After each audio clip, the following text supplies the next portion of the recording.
China's Belt and Road Initiative marked its 10th anniversary with the third Belt and Road Forum for International Cooperation in Beijing in October. The Belt and Road Initiative is a global infrastructure project launched by China in 2013. The initiative aims to connect Asia, Europe, and Africa through a network of roads, railways, ports, and other infrastructure projects. While the initiative has been welcomed by many African countries, there are also concerns about its impact on the continent. The Executive Director of Ideas, Charles Abugre, joins me now on NC Continental Prime from Ghana for more on this. Charles, thank you so much for your time. It's been 10 years since the BRI, the Belt and Road Initiative, was launched by China. In your opinion, has it lived up to its purpose so far? And if it has, how has it helped African countries in terms of infrastructure development?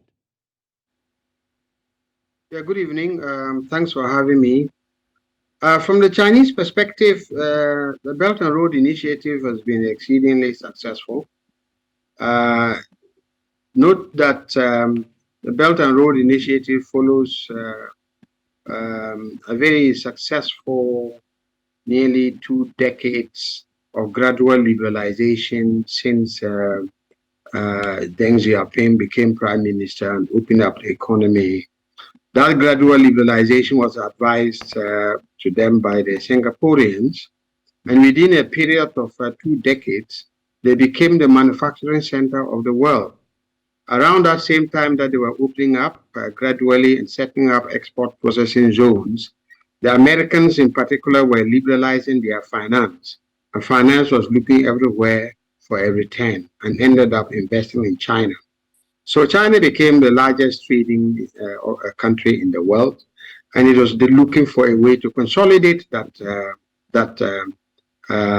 progress, starting with East Asia and Central Asia, and then gradually moving into Europe, with Africa and Latin America becoming the last stages of the Belt and Road Initiative. Has it benefited Africa in terms of infrastructure? Yes. Note that again, from the 1980s onwards to date, the international organizations that were set up, who were the principal source of investing in infrastructure, including technology for the rehabilitation of Europe, and which were then, after independence, the main source of capital for African countries to borrow for schools, infrastructure, and so on. They had reformed themselves and moved away from financing basic infrastructure. So the continent was left from the 1980s for a very long time without a source of capital for the basic investment necessary to grow. And China stepped in.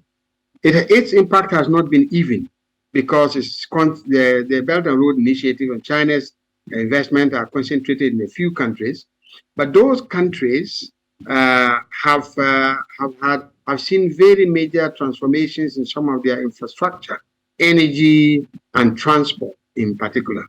Ethiopia, to some extent Kenya, mostly Angola, and then Zimbabwe, and so on and so forth. But for China, Zimbabwe would have had a very hard time bouncing back from several decades of American and European sanctions.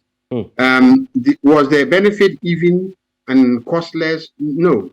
It wasn't even, as I have said, it's concentrated in a few countries. Okay. It was... Okay, Mr. Abugre, I'm sorry to interject there. Mr.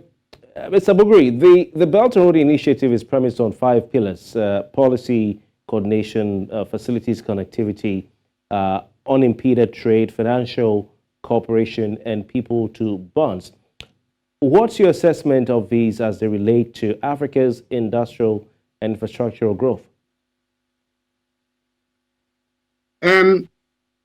Modest impact on industrial growth, partly because, again, as I was explaining, the continent had been deprived of the basic investment, the infrastructure needed as a basis for industry. But nevertheless, the investment in the infrastructure in the countries that benefited was a useful beginning.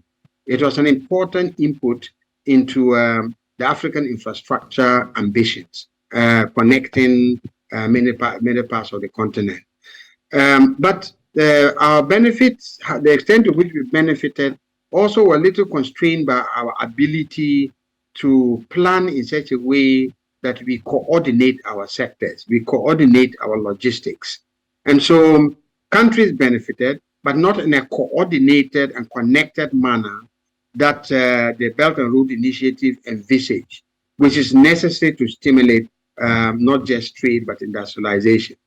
Of course, the continent has started with the African Continental Free Trade Area. It's still very early days. So this is supposed to be the structure that opens up trade and trading cooperation relationship among African countries. It's still struggling.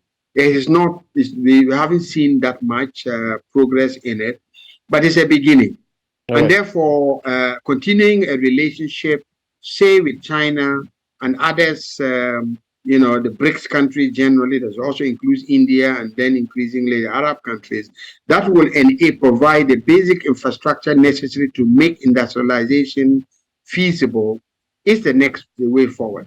All right. So there is more opportunities to have to plan and integrate our way of coordinating investment and development on the continent much better. Quite interesting. We'll keep our eyes on that one. But thank you so much, Charles Abugre, the Executive Director of Ideas, who reached us from Accra, Ghana. Thank you so much for your time. Thank you for having me again.